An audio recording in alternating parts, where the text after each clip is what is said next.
मेरे प्यारे दोस्तों, आप सबको नमस्कार, स्वागत है।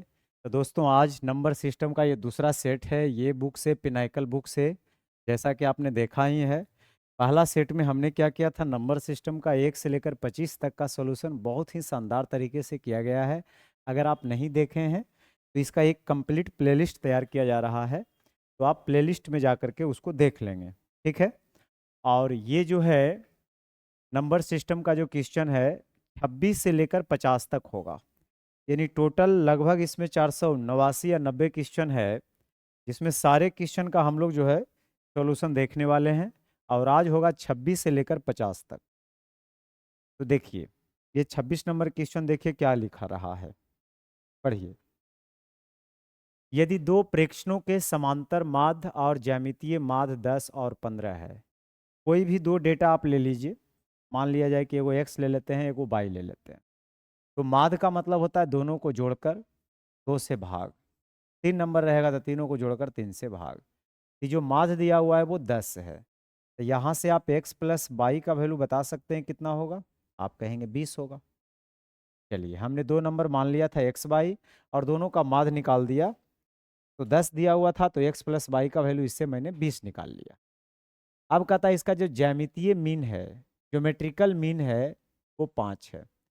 तो दो नंबर का जब ज्योमेट्रिकल मीन निकालना होता है तो दोनों को गुना करके स्क्वायर रूट करते हैं, हाँ या नहीं। और ये दिया हुआ है 5 के बराबर। इधर रूट तो उधर स्क्वायर, यानी एक्स बाई का जो वैल्यू यहाँ से आ जाएगा वो 25 है। अगर दो चीज आप निकाल लिए हैं तो अब तीसरी बात आपसे क्या पूछा जा रहा है, कह रहा है इस संख्याओं के वर्गों का योग बताइए क्या होगा। वर्गों का योग निकालना है तो इसको आप वर्ग कर दीजिए। इसको वर्ग करिएगा तो हो जाएगा A square plus B square plus 2ab। और ए के 2ab मतलब 2xy, और एक्स वाई का वैल्यू यहाँ 25, और इसका वर्ग करिएगा तो हो जाएगा 400। यहाँ से एक्स स्क्वायर और वाई स्क्वायर निकल जाएगा। 400 में 50 घटा दीजिएगा तो 350। यानी 350 कौन सा ऑप्शन, डी ऑप्शन। बहुत अच्छा। अगले सवाल की तरफ। 27। 27 में देखिए क्या लिखा हुआ है। पूर्णांक एन इस प्रकार निर्धारित करें कि एन बटा 160 1/16 से कम है। यानी 1/16 से कम है मतलब 1/16 बड़ा है, और 1/20 से अधिक है। देखिए यहाँ पे एन बटे जो 160 है, वो 1/16 से क्या है, ज्यादा है। 1/16 ज्यादा है इससे, 1/16 ज्यादा है। बोल रहा है ना कि एन बटा 160 1/16 से कम है, यानी 1/16 ज्यादा हुआ। लेकिन यानी एन बटे 160 1/20 से बड़ा है। तो 1/20 से ये क्या है, बड़ा है। अब ये बोल रहा है कि अगर ऐसा है तो आप मुझे बताइए कि एन का वैल्यू क्या होगा। तो आप करिए क्या, सबसे पहले डिनोमिनेटर को एलसीएम से गुना कर दीजिए। तो अगर इसका आप एलसीएम लेते हैं तो इसका एलसीएम 160 बनता है। तो 160 से आपको हर एक को गुना कर लेना है। तो 20 से 160 को करिएगा 8 बार में, तो यहाँ 8 आ जाएगा। ये कट जाएगा तो एन आ जाएगा, और ये 10 आ जाएगा। मतलब यहाँ से हम बता सकते हैं कि एन का जो वैल्यू होगा 8 से ज़्यादा होगा लेकिन 10 से कम होगा।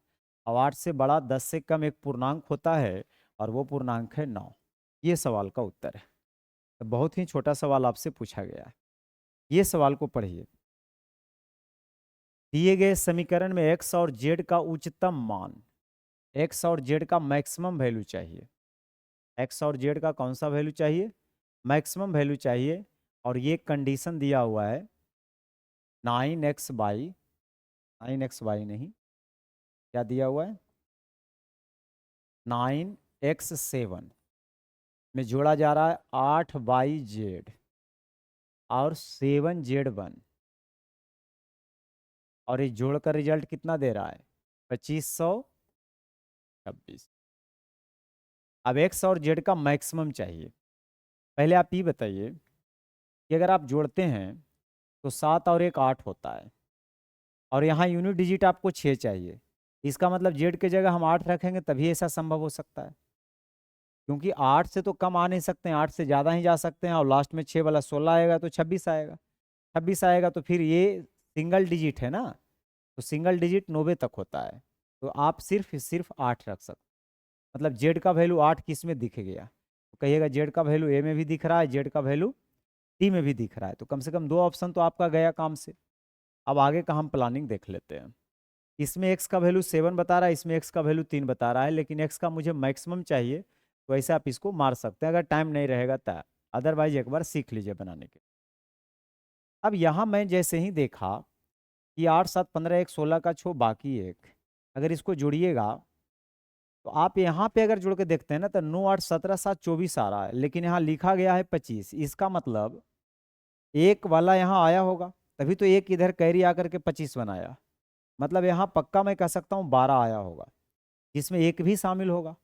मतलब एक्स वाई जेड का जब जोड़ करिएगा तो एक्स वाई जेड 11 ही होगा, क्योंकि एक तो पैंचा वाला जुटा तब जाके 12 हुआ। अब यहाँ से आपको पता है कि जेड का वैल्यू 8 है। अगर जेड के जगह आप 8 रखते हैं तो एक्स प्लस वाई का वैल्यू यहाँ से निकाल सकते हैं 3। अभी मैंने बोला कि टाइम नहीं है तो ये वाला मार के निकाल सकते हैं, लेकिन यहाँ आप ये वाला गलत हो जाएगा। देखिए कैसे, क्योंकि एक्स और वाई का जो सम है वो 3 है। अब एक्स और वाई का सम 3 है, लेकिन एक्स को मुझे मैक्सिमम रखना है, तो ज़्यादा ज़्यादा एक्स को आप क्या रख सकते हैं, ज़्यादा ज़्यादा एक्स को आप 3 रख सकते हैं। उस कंडीशन में वाई को 0 रखना पड़ेगा। ज़्यादा से ज़्यादा पूछ रहा है इसीलिए। कम से कम अगर पूछता तो फिर मैं एक्स को 0 कर देता, वाई को 3 कर देता।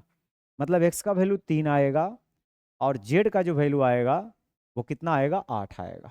तो 3 और 8 कौन सा ऑप्शन में दिख रहा है, डी ऑप्शन। यानी आपका डी ऑप्शन होगा, ए ऑप्शन नहीं होगा। ठीक है, आगे बढ़िए। अगला सवाल, यदि p एक अभाज्य संख्या है और p क्यू स्क्वायर को विभाजित करता है, क्यू स्क्वायर को विभाजित करता है कोई भी अभाज्य संख्या से, अगर मान लीजिए कि p जो है क्यू स्क्वायर को पूरी तरह से विभाजित कर रहा है, मैंने पूरी तरह से डिविजिबल है, तो इसका स्क्वायर रूट 100% मैं कह सकता हूँ p से कटेगा। अगर कोई नंबर का स्क्वायर किसी नंबर से कट रहा है तो स्क्वायर रूट करने पर भी वो कटेगा, क्योंकि वही नंबर 2 बार गुना हुआ। ठीक है, तो अगर क्यू स्क्वायर p से कट रहा है तो हर हाल में क्यू भी p से कटेगा। आप कोई नंबर भी चेक कर सकते हैं, जैसे मान लिया जाए यहाँ पे आप कोई p जैसे प्राइम नंबर है तो इसको आप 3 ले लीजिए, और क्यू स्क्वायर 3 का स्क्वायर 9 ले लीजिए, तो ये क्यू का वैल्यू है। क्यू का वैल्यू मैंने क्या ले लिया, यहाँ पे 3 लिया, और क्यू स्क्वायर जब करेंगे तो ये 9 आ जाएगा। तो ये कट रहा है, तो ये जब 9 कट रहा है 3 से, तो इसका स्क्वायर रूट मतलब क्यू भी तो 3 से कटेगा, क्योंकि 3 भी 3 से कटेगा तभी होगा। तो क्यू स्क्वायर अगर p से कट रहा है तो क्यू भी p से कटेगा, इस बात को आप ध्यान में रखिएगा। और जब क्यू p से कटेगा तो कह रहा है p आवश्यक रूप से विभाजित नहीं करेगा। किसको नहीं करेगा, जब क्यू p से कट रहा है तो 3 गुना भी p से कटेगा, ये तो होबे करेगा। क्यू स्क्वायर जब p से कट रहा है तो उसका दोगुना कर देंगे तब भी वो कटेगा, और क्यू भी कटेगा, तो कौन नहीं कटेगा, क्यू प्लस 1 नहीं कटेगा। इसलिए यही होगा, क्योंकि पूछा ही गलत गया है, इसलिए गलत उत्तर होगा। यानी क्यू प्लस 1। अगर क्यू p से कट रहा है तो एक जोड़ देंगे तो पक्का है कि वो नहीं कटेगा। जैसे यहाँ पर देखो क्यू का वैल्यू आपने 3 लिया, और 3 में जब एक जोड़ दीजिएगा तो रिजल्ट कितना दे देगा, 4। और 4 3 से कटने वाला नहीं है, यानी क्यू प्लस 1 नहीं कटेगा p से। अगला सवाल, आगे देखिए क्या कह रहा है, बहुत ही इंटरेस्टिंग क्वेश्चन है ये। कह रहा है 43 को x से विभाजित किया जाता है। एक नंबर है 43, इसको आपने x से डिवाइड किया, तो कहता है शेषफल जो आता है वो x माइनस 5 आता है। क्वोशिएंट कुछ आया होगा, मान लेते हैं q। तो कह रहा है x के कितने हल होंगे। तो एक तो तरीका है कि आप 43 तक जाके चेक करते रहिए, 1 से भाग दे के देखिए, 2 से देखिए, 3 से देखिए, तो फिर टाइम बहुत ज़्यादा लग जाएगा। मैं आपको बताता हूँ दूसरा तरीका से। आप 43 को लिख क्या सकते हैं, यानी भाज बराबर क्या होता है, भाजक गुना भागफल जोड़ शेष। ये हो जाएगा Q x plus x minus 5। यानी यहाँ से अगर आप देखेंगे तो 5 इधर आके जुड़ जाएगा 48, एक्स कॉमन ले लेंगे तो ये क्यू प्लस 1। यहाँ से एक्स का वैल्यू कितना निकल जाएगा, 48 बटे क्यू प्लस 1 करिए बराबर एक्स। अब एक्स का यहाँ वैल्यू निकालना है। एक चीज़ ये मानकर चलना है कि एक्स का वैल्यू पॉइंट में हमें नहीं लेना है, बटा में नहीं लेना है, बिल्कुल एक इंटीजर लेना है। ध्यान रखिए, पॉजिटिव इंटीजर लेना। अब यहाँ से बात ये जब छेड़ दिया है तो आप मुझे ये बताइए कि 48 किससे किससे कटता है, 48 48 से कटेगा, लेकिन 48 48 से कटेगा तो क्यू के जगह हमें कितना रखना चाहिए, 0।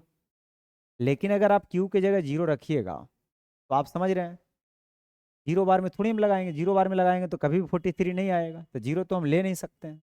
उसके बाद आगे देखिए कि 48 किससे कटेगा, 2 से तो कट ही जाएगा। 2 से कटेगा तो क्यू का वैल्यू हम 1 ले सकते हैं, हाँ 1 ले सकते हैं। फिर बताइए किससे कटेगा, 3 से भी कटेगा। यानी अगर यहाँ 2 रखते हैं तो 2 1 3, 3 से भी 48 कट रहा है। 4 रखते हैं तो 4 1 5 नहीं कटेगा। 5 रखते हैं तो 5 1 6, हाँ क्यू का वैल्यू 5 रख सकते हैं। 6 रखेंगे तो नहीं, 7 रखेंगे तो 7 1 8, 8 से कटता है तो 7 भी रख सकते हैं। 8 अगर रखिएगा 8 1 9, 9 1 10, 10 1 11, 11 1 12, हाँ 12 से ही कटेगा। इसका मतलब क्यू का वैल्यू 11 लेना चाहिए। 12 चौ 48, एक होता है 16 48, तो 16 से कटेगा मतलब क्यू का वैल्यू 15 लेना पड़ेगा। अब तो कटेगा ही नहीं, तो कितना वैल्यू हमें दिख गया, 1 2 3 4 5 6, 6 वैल्यू हमें दिख गया, हाँ या नहीं। जिसमें हम क्यू का वैल्यू 1 ले सकते हैं। अगर हम क्यू का वैल्यू 1 लेंगे, 3 लिए थे तब भी कटा था, 5 लिए थे तब भी कटा था, 7 लिए थे तो 7 1 8 कट गया था, 11 लिए थे तो 11 1 12, 15 लिए थे तो 15 1 16, 16 48। बहुत सुंदर। यानी यहाँ पे जो x का जो वैल्यू संभव हो सकता है वो कितना हो सकता है, 1 2 3 4 5 6, 6 वैल्यू संभव है। 6 वैल्यू बिल्कुल संभव है, इसमें कोई दिक्कत वाली बात नहीं है। चलिए आगे बढ़ के देखते हैं अगला सवाल। आगे कह रहा है x 94 प्रश्न के उत्तर देता है। x नाम का कोई आदमी है, 94 प्रश्न का उत्तर देता है और 141 अंक मिलता है। यदि प्रत्येक सही प्रश्न के लिए उसको 4 अंक दिए जाते हैं और गलत होने पे 1 अंक काट लिया जाता है, तो आदमी द्वारा कितने गलत उत्तर दिए गए। मैंने बताया था कल भी ऐसा सेट में आया था। एलिगेशन लगाने के लिए बताया था, इक्वेशन से तो मैंने छोड़ दिया था और मैंने डायरेक्ट भी बताया था। तो मैं आपको पहले बिना पेन के बता रहा हूँ, उसके बाद इसमें मैं एलिगेशन लगा करके समझाता हूँ। कभी भी ऐसा सवाल आए ना, तो गलत अगर निकालना है तो आप पूरे प्रश्न को थोड़ा देर के लिए सही मान लीजिए। तो पूरा प्रश्न है कितना, 94। अगर 94 के 94 प्रश्न अगर आपने सही किया तो आपको एक सही पे 4 मिलेगा। तो 94 सही पे कितना मिलेगा, 9 चौ 36, 360 यानी 376, 4 चौ 16, 9 चौ 36 और 1 37, 376। लेकिन यहाँ पे ये क्या बोल रहा है, यहाँ पे ये बोल रहा है कि इसको मिला है मात्र 141। तो दोनों में आप कर दीजिए डिफरेंस, 100 में 1 जाएगा 5, 7 में 4 जाएगा 3, यानी 235। 235 का डिफरेंस बना रहा है। और यहाँ देखिए 4 अंक मिलेगा मतलब प्लस, 1 अंक कटेगा मतलब माइनस, तो प्लस और माइनस अंतर में जुड़ जाता है, तो 5 का यहाँ अंतर है। 5 से भाग दीजिए, 5 दूना 10, 3 दूना 46, 1 47, मतलब 47 प्रश्नों का उन्होंने गलत उत्तर दिया। तो ये तो हो जाएगा बिना पेन का। अब पेन लगा के कैसे बनाएं, तो सही गलत अगर लिखना है तो एक थोड़ा देर के लिए पूरे को सही मानिए। अगर 94 के 94 सही रहेगा तो एक सही पे उसको 4 मिलेगा, तो 94 सही पे उसको गुना मैंने किया, कितना मिला, 376। और गलत पर 1 कटेगा तो 94 पे 94 कटेगा, और पूरा इसको मिला है कितना, 91। इधर के अंतर इधर लिख दीजिए, इधर के अंतर इधर, इसमें जुड़ जाएगा प्लस माइनस, प्लस माइनस अंतर में जुड़ जाता है। 4 1 5, 9 9 18, 18 यानी 185। यहाँ घटाइए, 6 में से 1 जाएगा 5 और 17 में से 9 गया 8 यानी 28। ठीक है, चलिए अब आप मुझे ये बताइए कि 5 से तो ये कट ही रहा है। 5 पचे 25, 5 सत्ते 35, 5 दूना 10, 18 36, 37 बार में अब नहीं कटेगा। 28 दूना 56, 1 57। ठीक है, अब यहाँ पर क्या बोल रहा था कि टोटल 94 प्रश्न है, और यहाँ टोटल कितना है, 7 7 14, 5 3 8 1 9, यहाँ भी 94 है। पूछा आपसे जा रहा है कि कितना गलत उत्तर दिया, तो गलत देखिए 57 से गुना करिएगा। 57 आ रहा है, वहाँ 47 मेरा कैसे आ रहा है भाई। 100 में से 1 जाएगा 5, 7 में से 4 जाएगा 3, 3 में से 1 जाएगा 2, 235, 5 5 चौ 20, ऐसे कैसे हो सकता है। यहाँ एक बार चेक कर लेते हैं। 376 की 4 चौ 16, 9 चौ 36, 1 37, 376 और 94, कल 94 प्रश्न है, 1 अंक कटता है तो 94। और यहाँ ये बोल रहा था, अच्छा 91 नहीं मिला है, 141 लाया था ना, हमने क्या किया है 91 पे लगता है बना दिया, 141 वहाँ ठीक किया था। यहाँ पे मैंने क्या किया, यहाँ पे मैंने क्या किया 91 लिख दिया, 141 लिखिएगा, आप डिफरेंस करिएगा तो आ जाएगा, समझे। 91 नहीं होगा, 141 होगा। आगे बढ़िए, अगला क्वेश्चन। अब प्रैक्टिस क्वेश्चन आ गया आरआरसी ग्रुप डी का। अब ग्रुप डी का प्रैक्टिस क्वेश्चन ध्यान से समझिएगा, थोड़ा सा सिंपल है सवाल उसके मुकाबले। निम्नलिखित में से कौन 4 और 8 दोनों से कटेगा। जब और लग जाएगा ना, मतलब 4 से भी कटना चाहिए और 8 से भी कटना चाहिए, और 4 और 8 दोनों से तभी कटेगा जब वो 8 से कटेगा, क्योंकि 4 और 8 का एलसीएम 8 होता है। जो नंबर 8 से कट रहा है वो 4 से भी कटेगा, क्योंकि 8 का ही टुकड़ा होता है 4। तो 8 से कटने वाला देखिए कौन सा ऑप्शन है। तो पहले देखिए, तो 4 से नहीं कट रहा है, क्योंकि अंतिम 2 अंक 4 से नहीं कट रहा है, ये भी 4 से अंतिम 2 अंक नहीं कट रहा है, ये भी 4 से अंतिम 2 अंक नहीं कट रहा है। तो बाई ऑप्शन कर लीजिए, इससे बढ़िया क्या हो बात हो सकती। आगे देखिए, 2 और 4 दोनों से विभाज्य दो अंकों की संख्याओं की संख्या बताइए। अब यहाँ और लगा दिया है, मतलब 2 और 4 दोनों से कटना चाहिए, मतलब 4 से कटने वाला ढूंढिए। तो 4 से कटने वाला 2 अंक की संख्या कहाँ शुरू होता है, 12 से। 12, 16, 20, 2 अंक की लास्ट वाला 96 जाएगा। अब इसमें नंबर निकालना है, तो नंबर निकालने का सूत्र मैं दे देता हूँ। नंबर कभी भी गैप जब सेम होगा ना, और अगर नंबर निकालना होगा, तो लास्ट माइनस फर्स्ट बटा डिफरेंस प्लस 1, कितना आ जाएगा, 6 में 2 जाएगा 4, 84, यानी 21 चौके 84, तो 22 आ जाएगा। ये सवाल का उत्तर है। मैंने यहाँ क्या लिखा, लास्ट माइनस फर्स्ट बटा जो डिफरेंस है और प्लस 1, ये वाला याद रखिए नंबर निकालने के लिए। अगला क्वेश्चन, यदि एक्स और वाई 115 एक्स वाई में से ऐसे दो अंक हैं कि 90 से ये कट रहा है, 115 एक्स वाई ये 90 से अगर कट रहा है, इसका मतलब 90 का अगर दो टुकड़ा हम करें जिसमें कोई कॉमन फैक्टर ना हो, 9 और 10, इसका मतलब 90 से कट रहा है तो ये 10 से भी कटना चाहिए और 9 से भी कटना चाहिए। और 10 से जब ये कट ही रहा है, तो जो बाई के जगह दिख रहा है हमें, वहां मैं क्या रख सकता हूँ, 0 रख सकता हूँ। कोई भी चीज़ 10 से कट रहा है तो ये तभी संभव होगा जब लास्ट में क्या होगा, 0 होगा। चलिए, इतना बात आप समझ गए। अब इसको 9 से भी कटना चाहिए, बाई का वैल्यू तो आपने बता दिया 0 होगा। अब 9 से कटना चाहिए, तो 9 से कटने का रूल होता है डिजिट को जोड़िए, 9 से कट जाएगा तो फिर कट जाएगा नंबर। तो 5 1 6 1 7, 7 में 0 जोड़ेंगे 7, फिर एक्स का कितना वैल्यू लें कि 9 आ जाएगा, तो आप कहेंगे 2 ले लीजिए, यानी एक्स का वैल्यू यहाँ पे कितना लेना पड़ेगा, 2। तो आपसे यही पूछ रहा है कि एक्स प्लस वाई का मान बताइए, तो दोनों को जोड़िएगा तो कितना आ जाएगा, 2। ये सवाल का उत्तर है। अगला क्वेश्चन, 12 12 को एक पूर्ण बनाने के लिए सबसे छोटी प्राकृत संख्या क्या जोड़ना चाहिए। 1212 फिलहाल परिपूर्ण वर्ग नहीं है, परफेक्ट स्क्वायर नहीं है, मुझे बनाना है। तो इसके आसपास पहले परफेक्ट स्क्वायर नंबर देखिए।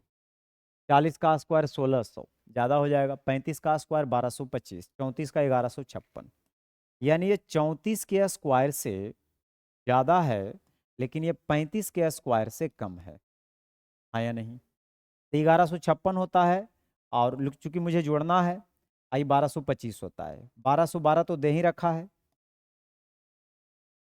इसमें कितना जोड़ें कि 1225 आ जाएगा, क्योंकि 35 का स्क्वायर होता है 1225। तो इसमें मुझे 13 ऐड करना पड़ेगा, अगर 13 ऐड कर देंगे तो फिर 1225 बन जाएगा, जो कि 35 का स्क्वायर हो जाएगा। मुझे जोड़ना क्या है, 13। अगला क्वेश्चन, निम्नलिखित में कौन सी संख्या जोड़ी सह अभाज्य है। सह अभाज्य अगर नहीं समझ रहे होंगे हिंदी, तो आप समझिए को प्राइम। को प्राइम जो होता है ना, हमेशा पेयर में नंबर होता है, ऐसे दो नंबर का पेयर जिसमें कोई कॉमन फैक्टर नहीं हो एक के अलावा। जैसे मैं कहूँ 2 और 3, तो 2 और 3 में कोई कॉमन फैक्टर नहीं है, तो ये को प्राइम हो जाए। 4 और 7 ले लीजिए, को प्राइम का मतलब ये नहीं समझ लेना है कि दोनों प्राइम होना चाहिए, कुछ भी रहे उससे मतलब नहीं है। हमको कहना है कि कॉमन ही दोनों में आना चाहिए। एक 9 लेंगे, दूसरा 16 ले लेंगे, तो दोनों कंपोजिट है, फिर भी ये को प्राइम है। अब देखिए 34 35 ये तो को प्राइम ही है, लेकिन हमें चेक भी करना है। 34 35 में कोई कॉमन नहीं आ रहा है, इसका एससीएफ बन आएगा। यहाँ तो ये कॉमन आ रहा है ना 6, इसलिए ये हो नहीं सकता है, ये भी नहीं होगा, ये भी नहीं होगा। तो आपका ये ऑप्शन बिल्कुल सही है। अगला क्वेश्चन, सबसे छोटी संख्या ज्ञात कीजिए जिसे 6300 को गुना करने पे पूर्ण वर्ग बनाए। फिलहाल 6300 पूर्ण वर्ग नहीं है। ये जो आप 2 जीरो देख रहे हैं यानी 100 है, 100 को आप लिख सकते हैं 25 चौके 100, यानी 5 की पावर 2 और 2 की पावर 2। अब रह गया 63, 63 को 21 दिया 63 या 9 सत्ते 63, तो 9 को आप लिख लीजिए 3 का स्क्वायर अगुना 7। देखिए इसको परफेक्ट स्क्वायर बनाने के लिए 5 का स्क्वायर बनिए रहा है, 2 का स्क्वायर बनिए रहा है, 3 का स्क्वायर बनिए रहा है, कौन नहीं बन रहा है स्क्वायर में? 7। मतलब एक और 7 से अगर गुना कर देंगे तो ये 100% परफेक्ट स्क्वायर बन जाएगा। या कल के डेट में आपसे पूछेगा कि कौन सी छोटी सी नंबर से डिवाइड किया जाए ताकि ये परफेक्ट स्क्वायर बन जाएगा, तब भी आंसर 7 होगा। यानी जो फुट बच जाएगा जिस पर स्क्वायर नहीं हो पाएगा टुकड़ा पे, वही आपका आंसर सही होगा। तो यहाँ पे 7 आपका उत्तर आ जाएगा। ठीक है, अगला सवाल, दो संख्याओं का योग 32 है और उनमें से एक संख्या दूसरी से 18 अधिक है। तो संख्या योग के अगर x मानते हैं थोड़ा देर के लिए, तो दूसरा को 18 ज़्यादा मान लीजिए, क्या दिक्कत, या तो 18 कम मान लीजिए, इससे कोई फर्क नहीं पड़ता है क्योंकि अंतर 18 का आना चाहिए। अब ये दोनों को जब हम जोड़ेंगे तो 32 आना चाहिए। 2x बराबर 18 जाके घट जाएगा, यानी 2 12 2 14, यानी x बराबर 7। छोटा नंबर कहेगा तो 7, बड़ा नंबर कहेगा तो 18 7 25। हमसे पूछ रहा है कि बड़ी संख्या क्या है, तो बड़ी संख्या आपका कितना हो जाएगा? 25। निम्नलिखित में से कौन सा युग्म सह-अभाज्य नहीं है? वही सवाल है, सह-अभाज्य नहीं है। ये तो सह-अभाज्य है, ये भी सह-अभाज्य है, ये भी सह-अभाज्य है क्योंकि कोई में कॉमन नहीं है। हाँ, ये सह-अभाज्य नहीं है। आज जो नहीं है वही आपसे पूछा जा रहा है, इसलिए आंसर ये मारिए। पढ़िए आगे। मोहित का वेतन 15,000 रुपये प्रति माह है। 15,000 के महीना मोहित कमाता है। वह घर किराए पे 5,000 रुपया, बिलों पर 2,000 रुपये खर्च करता है। तो 5 या 2 कितना खर्च कर दिया? 7,000। तब 15,000 में 7,000 खर्च कर दिया, बचा कितना? 8,000। 5,000 और 2,000 7,000, और शेष राशि उसकी मासिक बचत है। यदि उसमें अपनी जन्मदिन के महीने में अपनी पूरी मासिक बचत जन्मदिन मनाने के लिए खर्च कर देता है, जैसे एक साल में 12 महीना होता है, तो वो साल में क्या हुआ, उसका बर्थडे आ गया, तो कहा ऐसा करते हैं हम हर महीना बचाते ही जा रहे थे, इस बार इस महीने की बचत हम नहीं करेंगे, जो बचत है उसको हम खर्च कर देंगे, पार्टी मनाएंगे, खाएंगे पिएंगे, ऐश करेंगे। अब कह रहा है कि एक वर्ष में उसके द्वारा की गई बचत बताइए क्या होगा। लेकिन एक वर्ष तक बचत नहीं कर पाया है, 11 महीना बचत कर पाया है। एक महीने के सेविंग को क्या किया है, वो खर्च कर दिया है। तो 11 महीना जो है सेविंग कर पाया है। और एक महीने में कितने सेविंग होता है इसको? 7,000, 5,000 2,000 7,000। 11 महीने में 11 11 सत्ते 77, कितना आ जाएगा? 7700 ना, कितना कैसे जीरो लगा दिए। अब हमसे पूछा क्या जा रहा था, एक वर्ष में उसके द्वारा की गई बचत ज्ञात कीजिए। अच्छा, ये तो खर्च था ना जी, ये तो खर्च था मेरे भाई। घर किराए पे 5,000, बिल पर 2,000 रुपया खर्च कर दिया, तब 5 2 7,000 खर्च किया तो 8,000 बचाया। तो 8,000 बचाया, तो 8,000 से मुझे गुना करना था। 11 8 88,000, कौन सा ऑप्शन है? A option. बहुत अच्छा, आगे बढ़िए। 2 अंकों की सबसे बड़ी अभाज्य संख्या के दोगुने और 3 अंकों की सबसे बड़ी अभाज्य संख्या के तिगुने का योगफल बताइए क्या। अब ये तो भाई आपको याद रखना पड़ेगा। ये कह रहा है कि 2 अंकों की सबसे बड़ी अभाज्य संख्या के दुगने। 2 अंकों की सबसे बड़ी अभाज्य संख्या कौन होता है? 2 अंकों की जो सबसे बड़ी अभाज्य संख्या होता है वो होता है कितना? 97 है ना। 2 अंकों की सबसे बड़ी अभाज्य संख्या का दुगना, इसको 2 से गुना कर लीजिए। और फिर कह रहा है 3 अंकों की सबसे बड़ी अभाज्य संख्या का 3 गुना। अब ये 3 अंकों की सबसे बड़ी अभाज्य संख्या आपको याद रखना पड़ेगा, कोई ट्रिक नहीं है कि मैं आपको बता दूंगा। 3 अंकों की सबसे बड़ी अभाज्य संख्या मेरे ख्याल से शायद 997 होता है। ठीक है, शायद मुझे अच्छा से ना याद हो, लेकिन ज़्यादातर उम्मीद है कि मुझे याद हो होगा। तो अगर मैं 3 से इसमें गुना करूँ, इसको मैं जोड़ दूँ, तो जानते हैं क्या होगा? 7 दूना 14 और 9 दूना 18, 1 19। ये आ जाएगा 9×27, बाकी 2 9×7=21 ना, बाकी 2, 9×27=2 29, 9×27=2 29।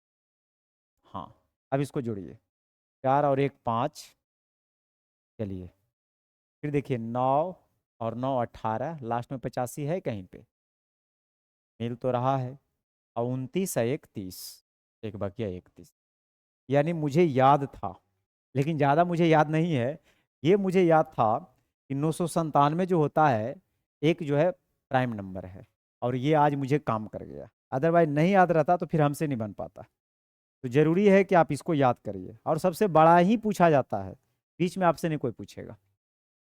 कह रहा है संख्याओं 51 52 53 100 में सबसे छोटी और सबसे बड़ी अभाज्य संख्याओं का योग, ये तो सिंपल है। तो 51 से शुरू हो रहा है, तो 51 52 53, 53 अभाज्य संख्या है, तो सबसे छोटा अभाज्य 53, और इसमें सबसे बड़ा अभी मैंने बताया था 97। दोनों को कह रहा है जोड़ेंगे तो क्या होगा, तो 7 3 10, 9 5 14, 1 15, 150। कह रहा है 3 पेंसिल और 5 पेन का कुल मूल्य 81 है। 3 पेंसिल और 5 पेन, अब इसको कैसे मैं करूं, चलो पीडीएस कर देता हूं। इसका मूल्य 81 है। अब 5 पेंसिल और 3 पेन का कुल मूल्य 71 है, तो हमसे पूछ रहा है एक पेंसिल और 2 पेन का मूल्य। देखिए 3 5 5 3 कभी भी रहे ना, तो एक बार पहले जोड़ देना चाहिए था, जोड़िएगा तो 5 या 3 8 पी, 8 पी डैश, 1 1 2, 8 7 15, और 8 से ही कटेगा 19 बार में, तो दोनों का जो सम आ गया वो 19 आ गया। फिर घटा दीजिए, दूसरा में पहला घटाइए, तो 5 में से 3 जाएगा 2 पी, माइनस 2 पी डैश, और ये घटाइएगा तो माइनस का 10 आ जाएगा। 71 में से 81 जाएगा माइनस का 10, कोई बात नहीं, 2 कॉमन ले लीजिए, तो पी माइनस पी डैश जो आएगा वो -10 आ जाएगा। तो पी माइनस पी डैश जो आ जाएगा वो माइनस कितना आ जाएगा, 10, या उल्टा लिख दीजिए, पी डैश माइनस पी कर दीजिए तो 10 आ जाएगा। अब यहाँ पर सुनिए, पी डैश माइनस पी कितना आ गया, 10। अब पी डैश प्लस पी कितना आ गया, 19। अब यहाँ से आप सोच के बता सकते हैं, या डायरेक्ट दोनों को जोड़ दीजिएगा तो 10 और 9 19, यानी यहाँ से पी डैश का जो वैल्यू आ जाएगा वो कितना आ जाएगा, 19/2। ये जोड़कर आधा करिए ना, फिर घटाकर आधा, तो 19 और 10 29 ना होता है जी, और फिर घटा के आधा 9/2, तो पी आ जाएगा 9/2। लेकिन यहाँ पे पूछा जा रहा है कि एक पेंसिल और 2 पेन का कुल मूल्य, तो एक पेंसिल चाहिए और 2 पेन आपको चाहिए ना, ये तो पॉइंट में किसे किसे एक पेंसिल चाहिए, तो एक पेंसिल चाहिए तो ये 29/2 आ जाएगा, और जब एक पेन चाहिए आपको, तो एक पेन चाहिए ना, 2 पेन चाहिए, तो पेन किसको माने थे, पी डैश को, इसको मेन 2 से गुना करना था, तो ये 29 हो जाएगा और इस 4.5 हो जाएगा, तो 29 और 4.5 33, लेकिन ऑप्शन में ऐसा है नहीं, 33 ऑप्शन में है नहीं, तो मैं क्या करूँगा, 35 मारूंगा, या अदरवाइज ऐसा हो सकता है कि कैलकुलेशन का ही मिस्टेक हो सकता है, तो इसको एक बार चेक कर लीजिएगा, अदरवाइज मुझे 35 मारना पड़ जाएगा। ऐसे मैं एक बार देख ही लेता हूँ। कह रहा है 3 पेंसिल और 5 पेन का कुल मूल्य 81 है। 3 पेंसिल 5 पेन का कुल मूल्य 81, मैंने सही लिखा है, 5 पेंसिल और 3 पेन, 5 पेंसिल और 3 पेन, ठीक है, इसका कुल मूल्य 71 ही तो है। अब एक बार मैं जोड़ दूंगा तो 8 से ही कटना चाहिए, 1 1 2, 8 7 15, 8 से मैं काटा, 8 से एक बार में, 8 9 72, बिल्कुल सही मैंने किया, इसमें कोई दिक्कत वाली बात नहीं। फिर जब मैं घटाऊंगा ना, सेकेंड वाला में फर्स्ट, 2p, माइनस में 2p, माइनस में 10, ये भी सही है।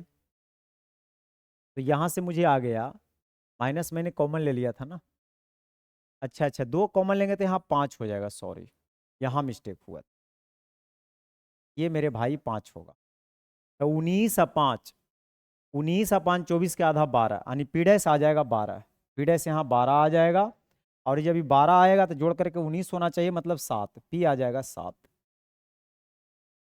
अब हमने पी माना था पेंसिल को, तो पेंसिल कितना चाहिए, एक पेंसिल, तो एक पेंसिल चाहिए मतलब 7, अब प्लस 2 चाहिए पेन, तो 2 पेन चाहिए, और पेन का वैल्यू मैंने कितना लिखा है, 12 दूना 24, यानी 24 और 7 31 होगा, चलिए कोई बात नहीं, थोड़ा सा मिस्टेक कभी कभी होता है, इस बात को तो आप समझ ही सकते हैं, आपसे बेहतर और कौन जान सकता है। चलिए अगला सवाल कह रहा है, 2 अंकों की संख्या में अंकों का योग 9 है। यदि संख्या का मान इकाई के स्थान पर अंक के 5 गुने से 6 अधिक है तो वो संख्या क्या है? देखिए इससे बढ़िया ऑप्शन कुछ नहीं हो सकता, ऑप्शन तरीके से चले। अंकों के योग 9 होना चाहिए, तो 9 तो सब में आपको दिख रहा है, इससे तो छटेगा नहीं। फिर कह रहा है संख्या का जो मान है, जो वैल्यू है, वो इकाई अंक के 5 गुने से 6 अधिक है। तो इकाई अंक के 5 गुना से 6 अधिक करिएगा, इकाई अंक के 5 गुना से 6 अधिक करिएगा तो क्या ये 45 आएगा? देख लीजिए, 25 छो 31 आ रहा है, 45 नहीं आ रहा है, तो ये नहीं होगा। इसका 5 गुना करिएगा, 8 पच्चे 40, 40 छो 46, नहीं आ रहा है। 7 पच्चे 35, नहीं आ रहा है। 2 पच्चे 30 और 3, इकाई अंक को कितना करना था? 5 गुने से 6 अधिक है, 5 गुना करिए तो 30 और 6 जोड़िएगा तो 36, बिल्कुल 36 आ गया। नहीं, ये ऑप्शन बिल्कुल सही है। आगे बढ़िए। पहली 8 अभाज्य संख्याओं के योग को 7 से विभाजित करने पे किसके बराबर आए? अब ये 8 अभाज्य संख्या आपको पता होना चाहिए, 2, 3, 5, 7, 11, 13, 17, 19, 8 वो हुआ कि नहीं जी? 2, 4, 6, 8 हो गया। अब इसको क्या करना है? 7 से भाग देना है। जब इसको जोड़ के आप 7 से भाग दीजिएगा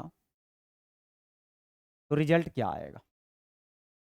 तो पहले तो यहाँ पर ये देखा जाए कि 5 दूँ 7 कट रहा है तो इसको मैं छोड़ दूंगा, 7 डायरेक्ट लिखा हुआ तो इसको मैं छोड़ दूँ। और देखिए 11 3 14 भी 7 से कट रहा था, इसको भी मैं नहीं शामिल करूँ।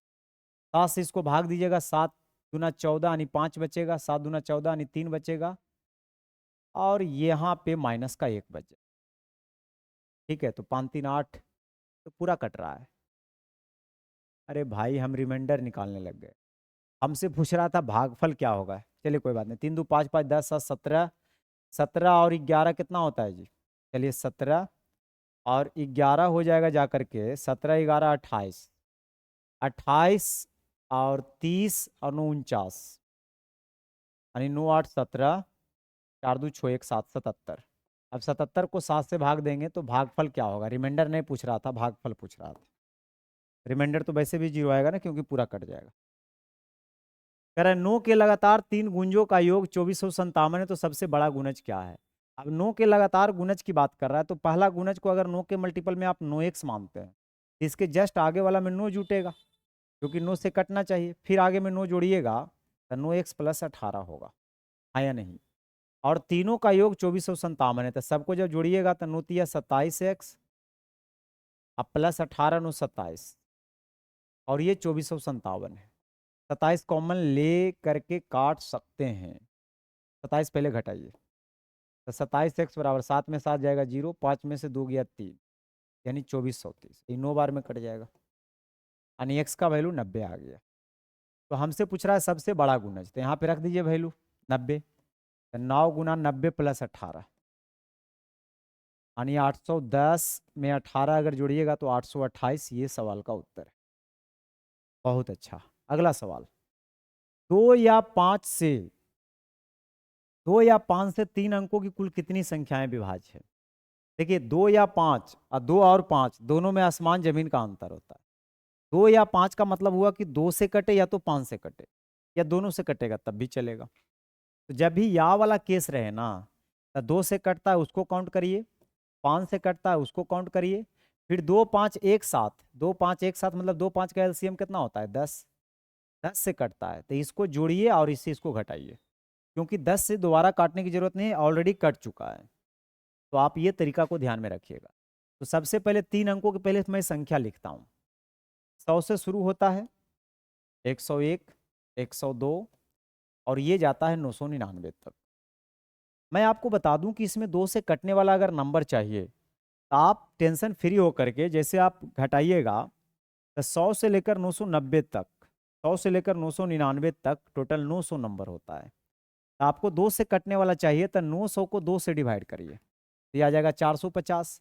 फिर आपको 5 से काटे वाला चाहिए, 5 का खोज चाहिए, तो 5 से इसको भाग दे दीजिए, 18 25 90, यानी आ गया 180।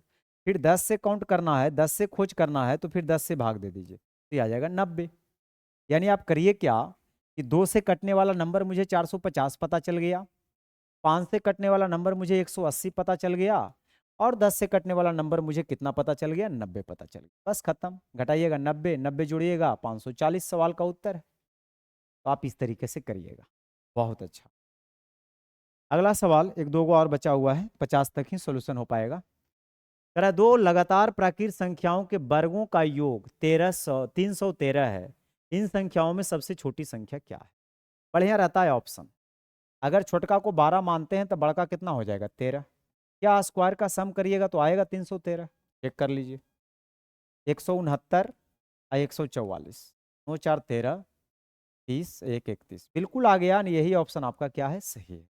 आगे बढ़िए। 1 3 5 7 21 का वैल्यू क्या होगा? अगर जोड़ना है ना, तो विषम संख्या के जोड़ का सूत्र होता है कि अगर 3 नंबर है तो 3 का स्क्वायर कर दीजिए 9। अगर 1 3 5 7 है, 4 नंबर अगर बन रहा है तो 4 का स्क्वायर कर दीजिए 16।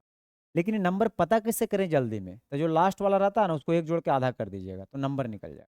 जैसे 1 3 5 आपसे पूछ रहा है 21 तक, तो इसको जोड़कर आधा करिए तो 22 का आधा 11 होता है, तो 11 का स्क्वायर कर दीजिए 121। ये सवाल का उत्तर है।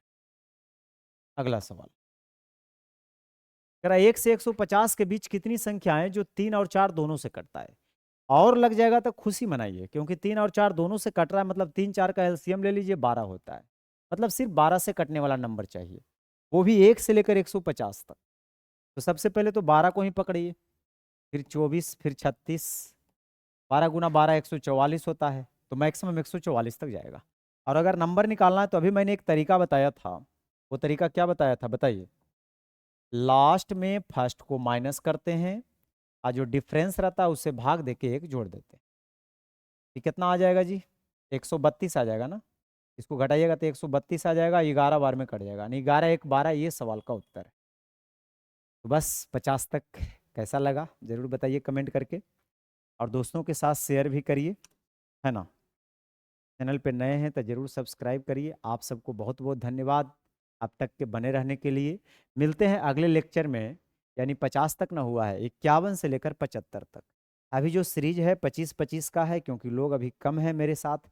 जैसे जैसे आप सबकी संख्या बढ़ते जाएगा, एक दिन में 30 करेंगे, 40 करेंगे, 50 60 100 क्वेश्चन तक कर करके जितना भी 6200 वाला जो टीसीएस वाला है वो पूरा कंप्लीट करा दिया जाए। आप सबको बहुत बहुत धन्यवाद।